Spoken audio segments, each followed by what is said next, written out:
zone. Let me into my zone. Let me into my zone. Let me into my zone. Ring, ring, ring. Hello, priest, and welcome back to the magical Elsa's. Nope. Hey. Krown's. No more of that bullshit. Mr. Krown's crypto cave. The fuck was that? Hey, that's not what we talked about beforehand. So, hey, well, welcome back to Krown's Crypto Cave. Holy shit, man. A little bit lost for words myself because I've been up since 2 or 3 a.m. just dealing with unnecessary bullshit, of course, as always, man. It is just a massive surprise to see what can go on, what can go down with grown men in a Discord room. Anyways, we got a lot to talk about with good old Bitcoin just because, well, we are seeing that first target hit from yesterday's stream, and I do want to follow up on that. So a few trade ideas kind of in the pot right now, stirring around. And of course, because it is a weekend, the weekend actually is looking like it's going to be a little bit more of an opportunistic weekend, if I want to say so myself. As Bitcoin actually is kind of primed to move right here. So the next couple of days should be a little bit more interesting than the past like week or so of action, of which I can verify myself has just been fucking mind-numbingly boring. And I think that that's just terrible for people because you really see like a dull market brings out the worst in people. I can tell you that right now. Anyways, with all of that said, I do want to speak directly to the people in any one of the programs. The Krown Trading Net, the website crowntrading.net is kind of going through a little bit of semi-construction right now. It's going to be on and off throughout this weekend. It shouldn't be too much cumbersome with the interruptions, but please do understand that if there is an interruption, it'll likely be back up very, very soon. And as always, if you are in the programs, feel free to use the Teachable website, the Teachable venue, as that's still very much live and all of your access is still very much there as well. So other than that, what else do I want to say before we get into it? Yeah, there's someone trying to scam people with a similar email to mine. It's not me, blah, blah, blah, blah. You already fucking know. I'm not looking to trade your account. I have no interest in trading your account. I think that anyone who's been in this channel for just a little bit of time probably already knows that. And I think with all of that said, it's time to get into the live scene. So wish you well over here from a very dark and rainy, as I look at the sky window out there, Helsinki, Finland.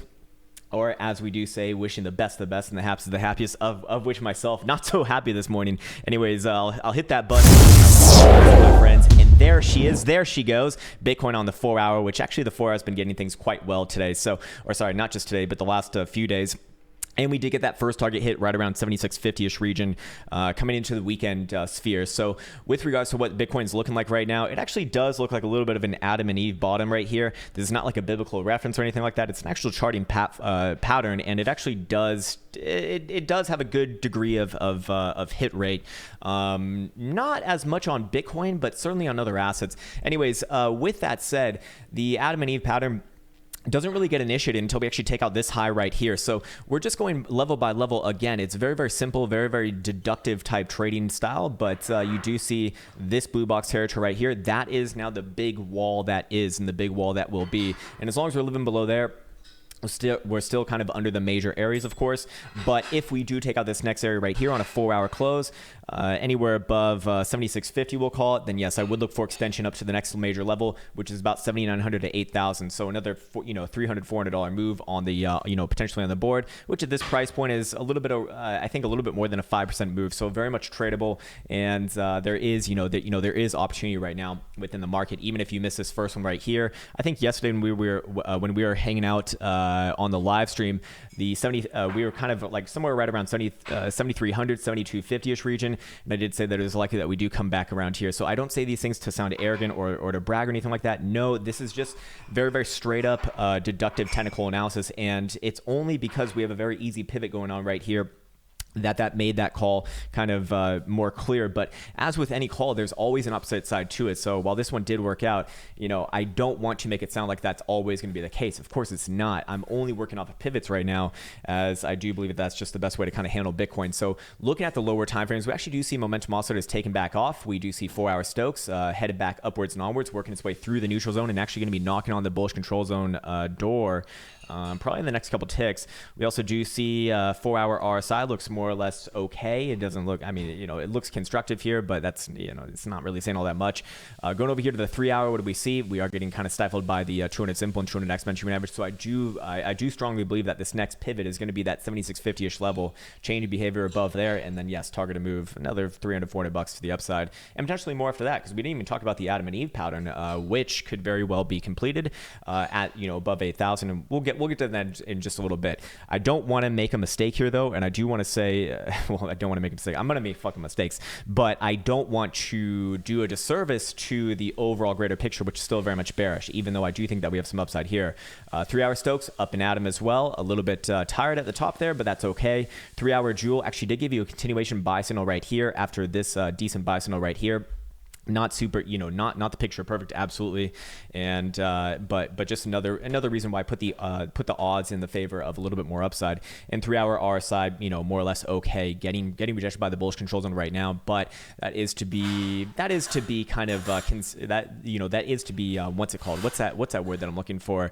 It's pretty normal, on your first try after being away from it for quite some time. I would look for it to come back down a little bit in the neutral zone, somewhere around the exponential, and then probably give another try to the upside.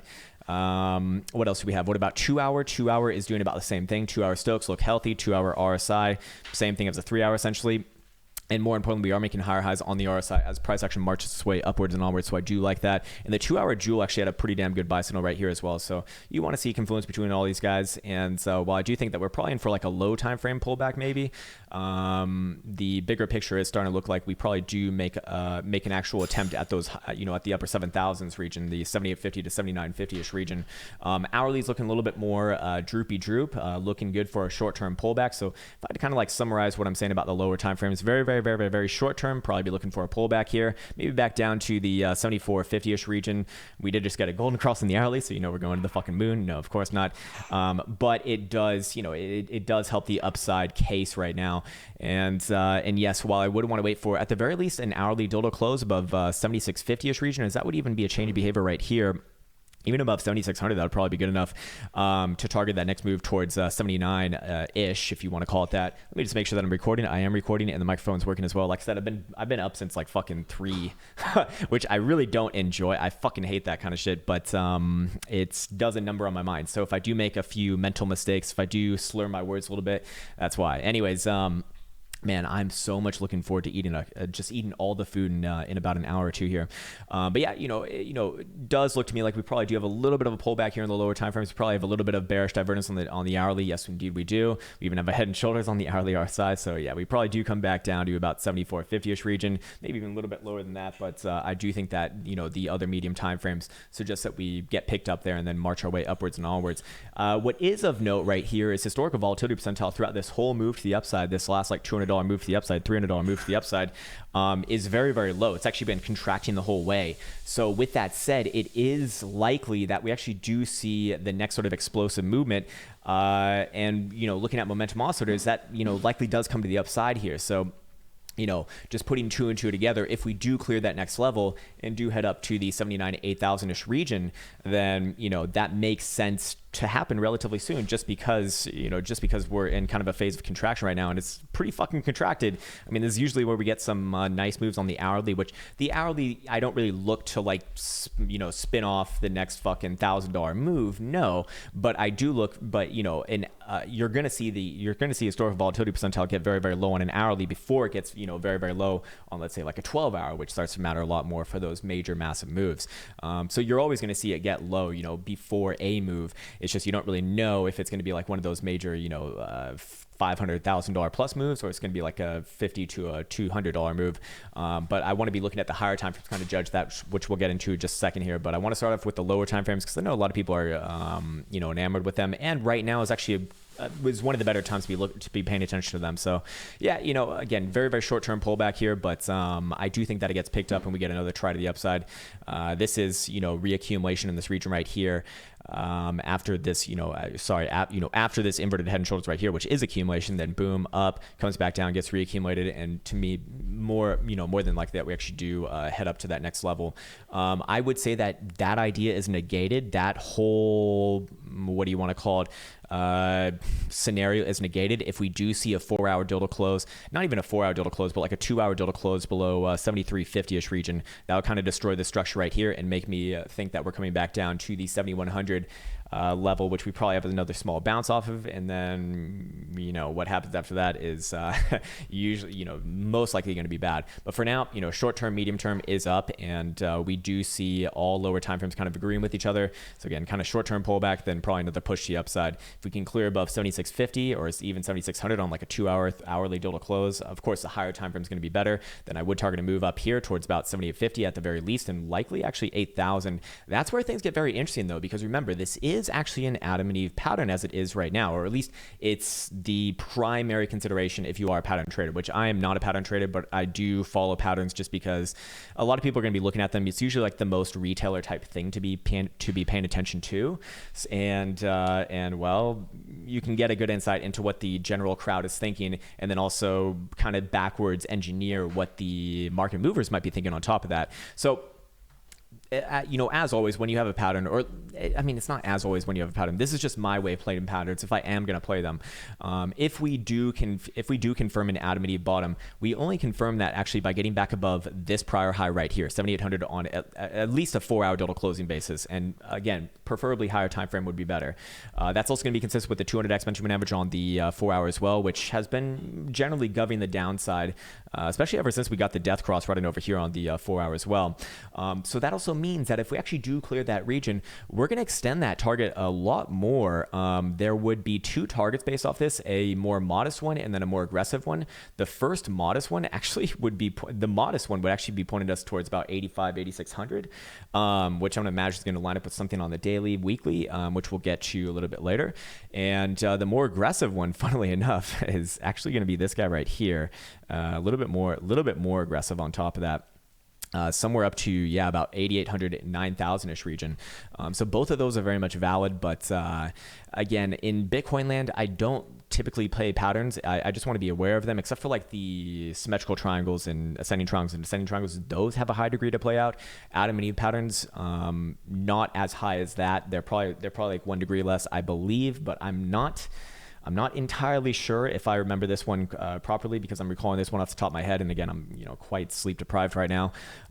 From my from my friend who is higher up at a quant firm, they did a whole study on this, and I believe the hit rate of an Adam and Eve on Bitcoin is somewhere around the high 50s to low 60s percentage rate. So it's not that great of a pattern, if I'm recalling this properly, but it does work out more often than not, although not that much more often than not, to be fair. So with all that said, let me just make sure that I'm accounting for everything over here. Okay, great. Still has a long way to go before that's even a consideration to begin with. So I want to mark off those areas once again. We said about 85 to 8,600. So there's going to be a nice blue box territory somewhere in there, right around here, let's call it. Let's do something like this. Yeah, we have a nice, and it doesn't match up with the prior liquid zone. So I actually really do like that. Right around here. And then the more aggressive one, which I think would be very unlikely to hit. I want to be on the record as saying that I think it would be very, very unlikely to hit, but it is present. Would be somewhere around here. Let's see where else we can find that. Okay, so from some of these wicks. Okay, good. A nice little rejection area. Played off it quite a few times. Okay, I like the validity of it longer term. And this would be it right here. So that's essentially what I'd be looking at if we do break above this area, and at the very least close above there on like a 4-hour. That again is about 7,900, 7,950. Preferably I'd want to see like a 12-hour or daily. So let's go to like the semi-higher time frames now. I wouldn't necessarily consider them a higher time frame, but they are higher than what we're just looking at. And looking at a 12-hour right here, what do we see? We see 12-hour Stokes having a fresh cross up. Like I've been saying for the past, almost a year now, blindly playing these has been very profitable. 12-hour Jewel is giving you this is not like a perfect buy zone or anything like that, but it is on the right side of things. 12-hour RSI is potentially going to make some hidden bearish divergence here, but that is only a technicality because we haven't really played out this guy, and it still has another 4 hours to go, and then we'd have to, confirm this as a local high. So a lot of work would have to be done. So if we do come back down below, let's call it 7350, 7300 especially, but 7350 probably good enough, then yes, this will crumble back down, and this is just going to be another lower high, and we'll head back down to the low 7,000, 7100, very, very likely, and probably more down after that. But with momentum oscillators turning up in this region, I do think that we hit those higher targets actually. But here's a 12-hour RSI right now. So yes, it is present, but it is also a little bit too early to call it either which way. And looking at historical volatility percentile, we do see, if I can bring it up right here, you can't see anything if I can't bring it up, but if I can bring it up, you do see that we've actually been contracting ever since this area right in over here, from a longer term time frame perspective. And so this is actually winding up for a major massive breakout at some later date, but that later date probably doesn't come, and I'm talking like a big explosion, like, multi-$1,000s worth of move, way outside of our current range, meaning our current range between about 7,000 and let's call it 11,500. That would imply that we do that sometime around early next year. March, April, May is kind of where that would suggest. We don't really have enough territories to kind of judge it just yet. And if I do run a regression here, which I do think is probably a little bit more appropriate, would be something like this. We would actually, kind of collapse that to like February, March, which is kind of more in line with what I'm thinking right now. But I shouldn't really argue with what the historical volatility percentile is saying, because it knows better than me at the end of the day. That's just a fucking fact. Looking at the daily right here, what else do we see? We are still getting stifled by the 21 exponential moving average. So yes, that is still the big, the big stopper, and it has been the big stopper the whole way down thus far. But it offers up a very easy way to trade. And again, I actually do think that we work our way higher here, at the very least towards 7,850 to 7,900 after this first target being hit, and probably playing out a small term pullback. But I would be happy to let go of that and become not extremely bearish, but bearish at least short, medium term, and also long term as well. I'm still long term bearish on this one, as long as we're in a downtrend. If we do close any sort of a daily below 7,400, that would, or even 7,450 would do it for me. Anywhere below there, and extremely likely we come down to 7,150 and likely 6,900 after that, and probably just continue trending to the down. It's just continuation of trend is what it is. I do want to stay on here, on the daily for a second. So while we just talked about all of those great, things happening in lower time frames, make no mistake about it, the daily has not changed, and all higher time frames are pretty much unchanged. Daily is still a downtrend as it is. That could very easily switch around if we do take out this 77.50 high right here, even just closing above. And yes, I really target that move at the very least into like 8,200 region. But we have officially confirmed the full-on bearish splaying effect of all major moving averages. We have all lower periods trading below higher periods, except for the 377, but that's neither here nor there. It's kind of too far away from, it's too high of a period to kind of count on right now when Bitcoin's only 10 years old. But more importantly, we do see the 10 symbol below the 21, below the 55, below the 89, which just crossed below the 200. So the last time that we had a full-on splayed effect like this was back on over here, when Bitcoin was around $10,000 in May of 2018, and really confirming the nastiness of this downtrend. And keep in mind that all major moving averages had a negative slope. In fact, we were kind of in a similar consolidation as well, as the cyan 89 crossed below the purple 200. That was right around here. Bitcoin was given a little bit of a pitiful rally back up to the 21, kind of exactly what we're doing right now. Although I do think that Bitcoin likely gets higher. Although big point here, if you see a continuation rejection of the 21 today, meaning failure to get above the 21 today, and then tomorrow we take out the low of today, that's gonna likely set us up for one of these massive major dildos to the downside.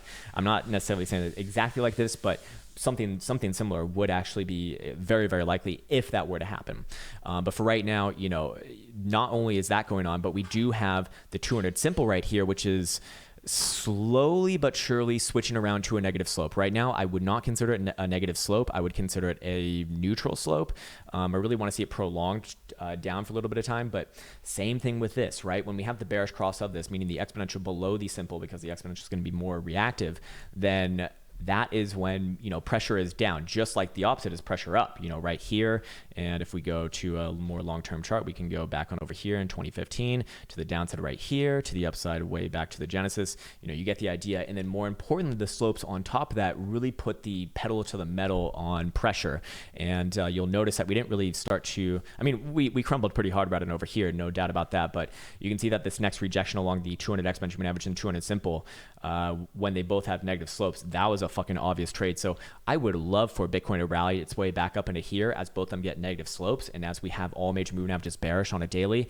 And that would be a very, very obvious play in my opinion. So longer term, and that would still be declining tops on a higher time frame, like a weekly. Of course, on a daily, we actually would have a little bit of a daily uptrend. But as far as the weekly goes, it would still remain in a downtrend as long as we're below the 200 simple on a daily. So keep that in mind. Remember, the weekly is in a downtrend as long as we are creating lower lows and lower highs. Our last lower high was 9,500, right? So if 9,500 was our last lower high and the 200 simple is literally below that on a daily, what do you think is going to happen to the weekly if we get back above there? It's going to be likely an obvious sell. So if Bitcoin does kind of mount itself for a nice rally here, I think that that's going to be a huge opportunity longer term. And it's going to kind of, likely align with getting all of the lower time frames bullish for people watching the fucking daily and below. Once again, as always, people are looking at that. And then while the big boys are looking at the higher time frames, daily is not even a fucking higher time frame. 2-day, 3-day are like kind of higher time frames, and the weekly is for cryptocurrencies a higher time frame. Yes, not necessarily in traditional markets. That would be a monthly. But looking at this right here, it offers up a very, very easy way. And again, just going through, I won't go through all the examples in the past history, but you get the idea just looking at it. I won't bore you with the details. Let me put back on all major moving averages, see what else we got. Okay. So yeah, I wanted to follow up on that. I think we killed that horse to death. 2-day also looking good for continuation to the upside. 10 simple would be kind of an obvious buy if we do come back down around there, which is 7,400. We just set this one in last night, I believe. And again, a lot of resistance right around the 7,850-ish region. If we do take it out to the upside, I'd extend this target 85, 8,600, very, very likely. And the 200 simple on the 2 days kind of like, it could also be used as the next sort of generation of trending move to the downside. As long as we're above it, I think that we have a very, very likely local low in place right now. It's a lower low. It's still trending down. And keep in mind, even on a 2 day, we don't get a higher high until we get back above here, right? It's the same thing as a weekly, so 9,500. So it's not happening anytime soon. But what we can say is that I would be looking for some upside here. We do see 2 day Stokes headed back up. We do see 2 day RSI looking, it's bearish, no doubt about that, but it does look good for a little bit of a reverb right there. And 2 day historical volatility percentile, probably just not old, or actually, holy shit, man. I'm so glad I looked at this. Paul, you got to look into this, man. I think the 2 day gets things better, but look at this, man. Look at this. If Bali is listening right now, I don't know if he still listens to these. Look at this. We have been doing this ever since January of 2018. That was back on over here when Bitcoin put in that first major low at 6,000. Then we have this spike right here at the next low at 3,100. Then we have this spike right here at the high at 14,000.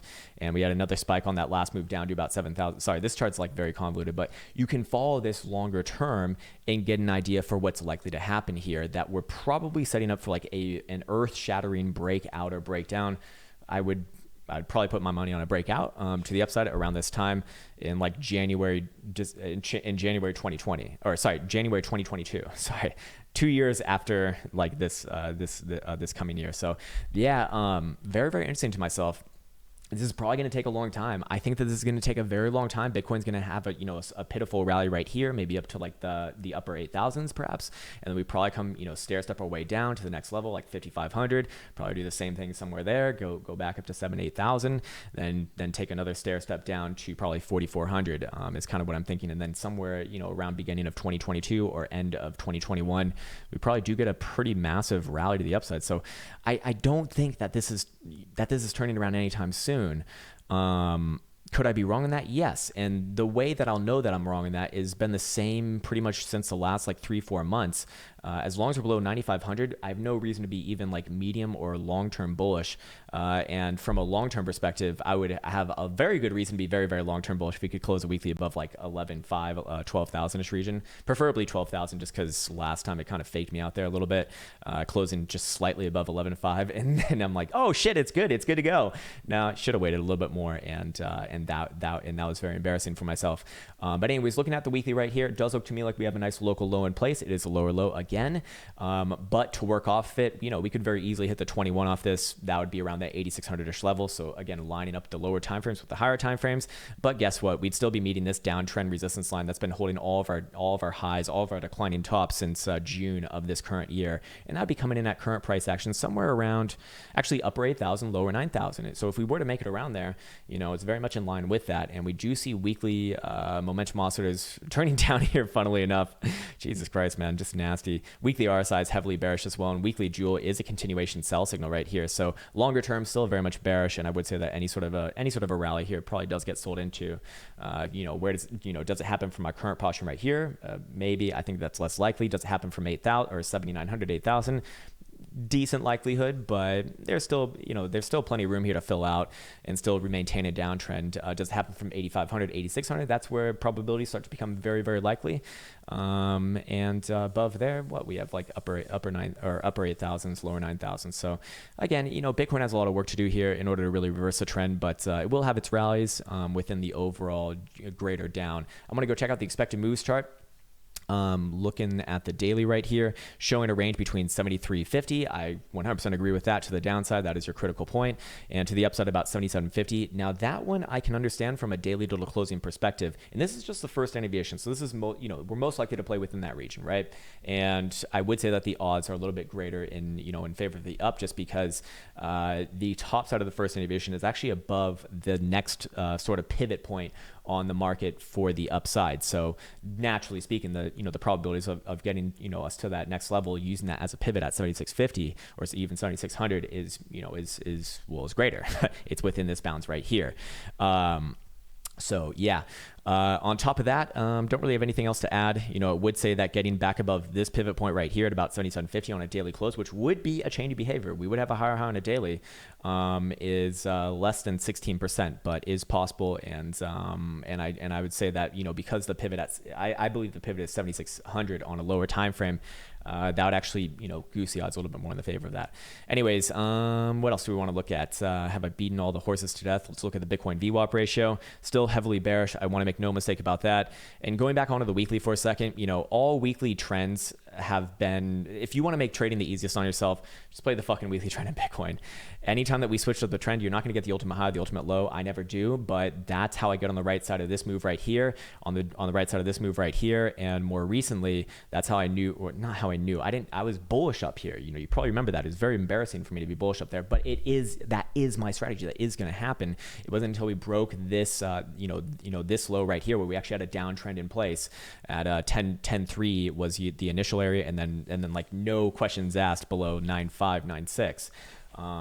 So yes, that has been good enough for Bitcoin to send them down, in each and every one of these bad downtrends, 70% or more, throughout the history of Bitcoin. And I will say this, I do want to bring this up for a second here. Remember, we actually do have a head and shoulders on the weekly, right? And the measure move on the head and shoulders on a weekly is still very much all the way down here towards like 4,400, 4,000-ish region, basically like a double bottom territory. And that measured move will actually go out the door if we can come back above and close above the neckline, the proverbial neckline on a weekly at ideally, which would be that 7,900 level that we spoke about earlier. So, fair enough. And that could very much go away, and then I wouldn't be, I guess I wouldn't have anything pointing down there, but there are a few other things which we can get into tomorrow in the long-term analysis. But today I want to make this a little bit more fast, a little bit more quick, some quick analysis, which is already going about 30 minutes, so not so quick. Anyways, of course, major moving averages on a weekly are not so hot. We see the red 10 symbol crossing below the 21, and they are getting divergence away from each other. Anytime that we've had this cross, 70% down or more. Not only that, but just the slopes of them being negative at the same time, concurrently, has been enough to send, has actually been enough to send your last prior high to the next low after that, 70% or more. Going back to this guy right here, they both get negative slopes. Take that prior high, 70% down to your next low. Take this guy running over here, both get negative slope. Take that prior high to the next low. I mean, we can just fucking do it out. I really don't want to do it out right now. 77%. What was that?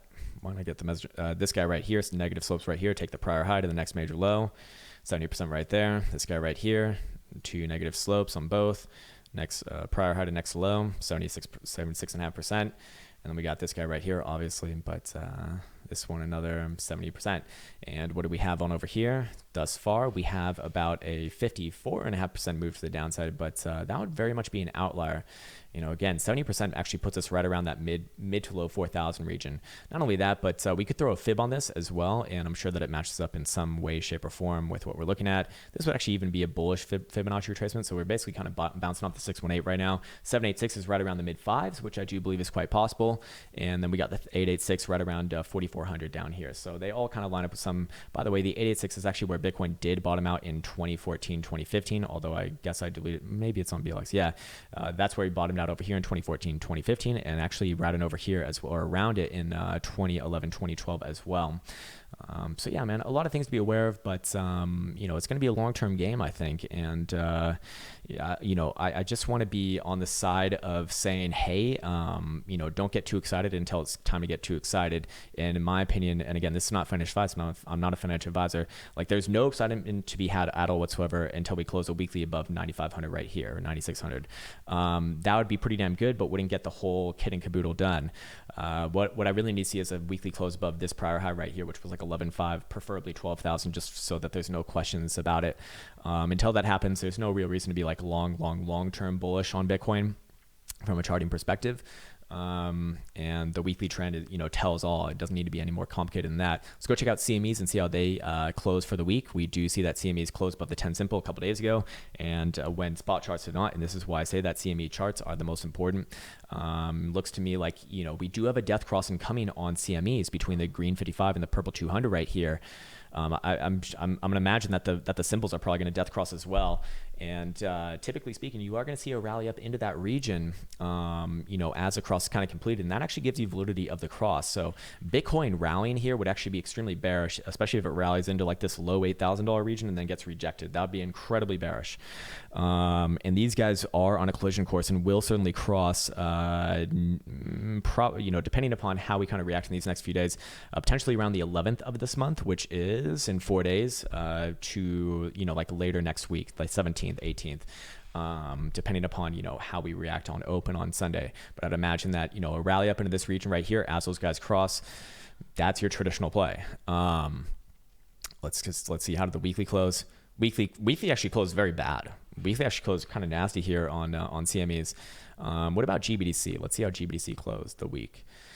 $9 even on the lows, just hugging the lows. Looks pretty nasty too. Yeah, I'm not too enamored with GBDC, and GBDC getting that same almost the same moving average perspective as we see on CMEs, funnily enough. So yeah, I would really like to see a rally up here. Just would be so classic, but no promises on that in Bitcoin land. Let's go see what Bitcoin dominance is doing right now. I have been, while Bitcoin dominance has been kind of lackluster, I do believe I am still bullish on it. And yes, I would still hold on to that. I think medium, long term we're bullish. Short term, I don't really care. But I do think that, medium term, we probably pop back up to 70, and longer term, we probably pop up to like 71.5. So I think alts are probably going to be putting in highs where they are right now. I think that alts are actually probably seeing their highs for now. Let's look at Cardano as like the general shitcoin index, and yeah, pretty much coming back down to the median of the range. I think I said 480 to 490 is where I'd be looking towards on this baby, and I'd still hold on to that. I don't think that's ready to like trend to the downside just yet, but or maybe even at all, but it is probably coming down to the low side of the range. Imagine that most alts look like this. Let's look at Link, same thing, coming down to the low side of the range. Although I do think they're going to come under more pressure because Bitcoin dominance does look bullish there. What else do I want to talk about? Maybe Litecoin and Mr. Buterol, and then we'll close this bitch up.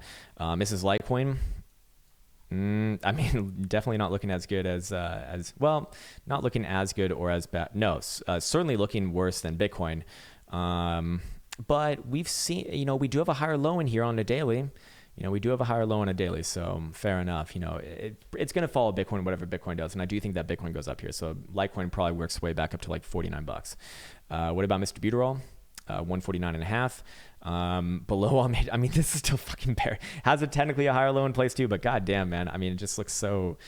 It's like you can judge relative strength by looking at the differences between altcoin chart here and Bitcoin chart that we typically focus on. All major moving averages on Mr. Butyrol are heavily bearish. I mean, Jesus Christ, this is like, that is a Euro bear market. If Bitcoin moves up, I'd look for Mr. Butyrol to take a stab at 155, but holy shit, this is just a god awful chart. What about the other top shitcoins? Stellar, bullish divergence on a daily, probably headed back up to 5.9 cent. Monero, what's Monero doing? Monero, what are you doing? Monero, hello. Flagging out after this nice low is put in right here. We do have a higher low, perhaps working off of right here. So as long as we're above 52.5, that's fine. And I would be looking, if Bitcoin moves up, for a move up to like $58. Ripple me nipples. Whoa, what the actual fuck? God damn. Hey, reason number 20 billion why I don't like to trade altcoins. What the fuck is this, man? Hey, what the fuck is this? You just never know when a wild wick's gonna appear. I'll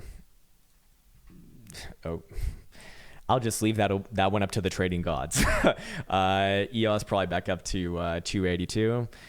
Neo probably back up to 960. We probably have some bullish divergence here. We do. Everything else is bearish though. I think that's probably gonna push back off there. Higher low on Krown, somewhere around 0.0157. Bcash probably back up to 224, 225. Zcash. I feel guilty by ever suggesting that this thing could like ever move up. I mean, yes, it does move up sometimes, but let's look at it on linear scale. This is what the chart actually looks like. It's a dead heartbeat is what it is. It's disgusting. All right, let's get back on to Bitcoin, wrap this bitch up. Lower time frames showing a little bit of life here. I would remain slightly short-term bullish as long as we remain above this pivot right here, 7,300 especially, but 7,350 more aggressively. And next sort of pivot point to the upside, I would say is right around 76.50. A little bit more aggressive traders will wait for 75.50 on like a 4-hour close, 2-hour close above 7600, 76.50 is probably good enough though. And then I target to move up here towards 78, 7900, or sorry, like 7900, maybe even 8000.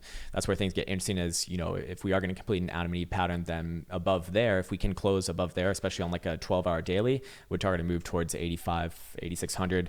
Big pivot point on the market up there, remember, and then right around here at about 8,900. And then of course I do want to mark off where the CMEs have the death cross going on. It's right here, right around 8,200, which is going to be around the 4-hour 377. So I do like that area. All areas of interest just going level by level once again, but longer term, I am still bearish here. No real reason to let that go until we will actually do something different. And to the downside, if we do violate 7,300 or even 7,350, I think it's probably good enough as well.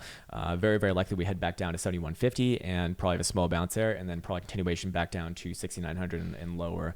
But I think that's less likely right now. I think the most likely thing is that we have a short term, maybe pull back to 74 or 74.50-ish region, and then give another try to the upside, and then maybe in like the next week or two have another push the opposite direction, I should say. So with regards to all of that, I would like to wish you a nice and peaceful start to your Saturday morning. I am going to go eat as much food as possible because I am deathly hungry, and it's just time to do that. Anyways, as always, wishing you well, and until next time, take care.